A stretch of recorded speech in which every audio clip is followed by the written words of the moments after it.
بسم اللہ الرحمن الرحیم۔ معزز ناظرین السلام علیکم، میں ہوں حکیم ابو حسان۔ آپ اس وقت المحمود دواخانہ یوٹیوب چینل دیکھ رہے ہیں۔ مجھے امید ہے کہ آپ سب خیریت سے ہوں گے۔ اللہ جل شانہ ہم سب کا حامی و ناصر ہو۔ قربانی کے احکام اور مسائل کا یہ پارٹ 2 ہے۔ قربانی کے احکام اور مسائل کو آسانی سے سمجھنے کے لیے سوالن جوابن کا طرز اختیار کیا گیا ہے۔ سوال یہ ہے کہ کیا میت کی حصہ داری سے دیگر شرکاء کی قربانی پر کوئی اثر پڑتا ہے یا نہیں؟ شریعت کی روشنی میں اس کا جواب یہ ہے، قربانی میں میت کی یا حصہ داری کے بعد مرنے والے کی شراکت شرعاً نقصان دہ نہیں۔ جملہ شرکاء کی قربانی درست اور صحیح ہے۔ اگلا سوال یہ ہے، قربانی واجب ہونے کے باوجود بلا عذر شرعی چھوڑ دی جائے اور قربانی کے ایام گزر جائیں تو پشیمانی کے احساس کے طور پر کیا کرنا چاہیے؟ جواب یہ ہے، قربانی واجب شرعی ہے، بلا عذر ترک کرنا موجب گناہ ہے، تاہم قربانی کے دن گزرنے کے بعد اس کی قیمت ادا کرنا ضروری ہے۔ ممکن ہے اللہ تعالیٰ اس کی طرف سے قبول کر لے۔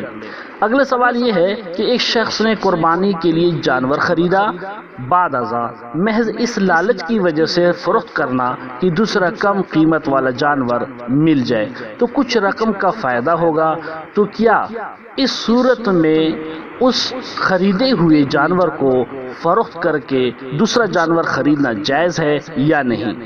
شریعت کی روشنی میں اس کا جواب یہ ہے، اگر قربانی کرنے والا غنی ہو اور اس پر قربانی واجب ہو تو ایسی حالت میں خریدنے سے جانور متعین نہیں ہوتا، اس لیے اس حال میں تبدیلی میں رخصت ہے۔ لیکن اگر قربانی نفلی ہو جو کہ خریدنے سے واجب ہو جاتی ہے، پھر اس میں تبدیلی میں رخصت نہیں ہے۔ یہی وجہ ہے کہ جہاں کہیں ایسی صورت میں زائد رقم بچے تو اس کا صدقہ کر دینا چاہیے۔ کیا قربانی کے جانور سے دودھ لینا یا سواری کے لیے استعمال کر کے انتفاع لینا جائز ہے یا نہیں؟ شریعت کی روشنی میں اس کا جواب یہ ہے، قربانی کے جانور سے انتفاع لینا شرعاً درست نہیں، بلکہ اس کے دودھ کو ٹھنڈے پانی سے خشک کیا جائے گا، تاہم اگر دودھ یا بال وغیرہ اجزاء سے انتفاع لیا جائے تو بعینہ ہی اس اجزاء کو یا اس کی قیمت کو فقراء میں تقسیم کرنا ضروری ہے۔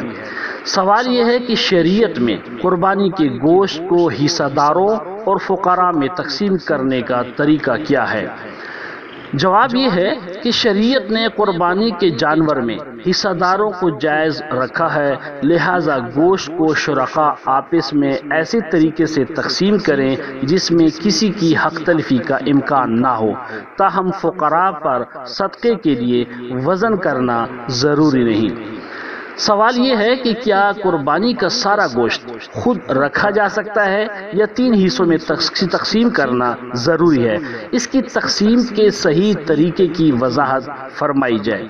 شریعت کی روشنی میں اس کا جواب یہ ہے کہ قربانی کا گوشت 3 حصوں میں تقسیم کرنا مندوب ہے۔ ایک حصہ فقراء پر تقسیم کیا جائے، دوسرا حصہ عزیز و اقربا کو کھلایا جائے اور تیسرا حصہ اپنے لیے رکھ لیا جائے۔ تاہم اگر سارا گوشت صدقہ کر دیا جائے یا اپنے لیے ذخیرہ کر لیا جائے تو بھی اس میں رخصت ہے۔ ناظرین، اگلا سوال یہ ہے، کیا میت کی طرف سے کی گئی قربانی کا گوشت خود کھایا جا سکتا ہے یا صدقہ کرنا لازمی ہے؟ جواب اس کا یہ ہے کہ اموات کی طرف سے ذبح شدہ قربانی کے جانور کا گوشت خود کھانا اور دوسروں کو کھلانا جائز ہے، بشرطے کہ قربانی میت کی وصیت سے نہ کی گئی ہو، ورنہ وصیت کی صورت میں صدقہ کرنا لازمی ہے۔ ناظرین، آج کا آخری سوال یہ ہے کہ نظر کی ہوئی قربانی کے گوشت کا کیا حکم ہے؟ کیا قربانی کرنے والا اس میں سے خود کھا سکتا ہے یا نہیں؟ شریعت کی روشنی میں اس کا جواب یہ ہے کہ نظر کی ہوئی قربانی بھی قربت اللہ کا ذریعہ ہے، لیکن ناظر اپنی قربانی کا گوشت نظر کی وجہ سے خود نہیں کھا سکتا، بلکہ تمام گوشت فقراء میں تقسیم کرنا لازمی ہوگا۔ ناظرین، امید ہے کہ یہ ویڈیو آپ کو مفید ثابت ہوگی۔ اگر آپ کو اچھی لگے تو اس کو لائک اور شیئر کریں۔ اگر ابھی تک آپ نے ہمارے چینل کو سبسکرائب نہیں کیا تو سبسکرائب کیجئے۔